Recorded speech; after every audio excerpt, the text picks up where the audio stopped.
डमरू बजावत ऐनीश्वर महादेव तीरावा चालवत श्रीराम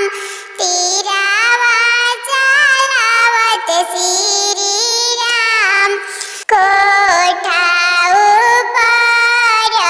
से देखेली बेटी के मामी सजी गईले बेटी बरियात आई गईले बेटी बरियात बेटी के बरतिया देखत निक लागेला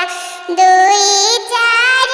दियवायवरु होय दू चार दियवायवरु होय जब बरियतिया गोएड़ा भिरिया वेला नगर में मची गईले शोर जब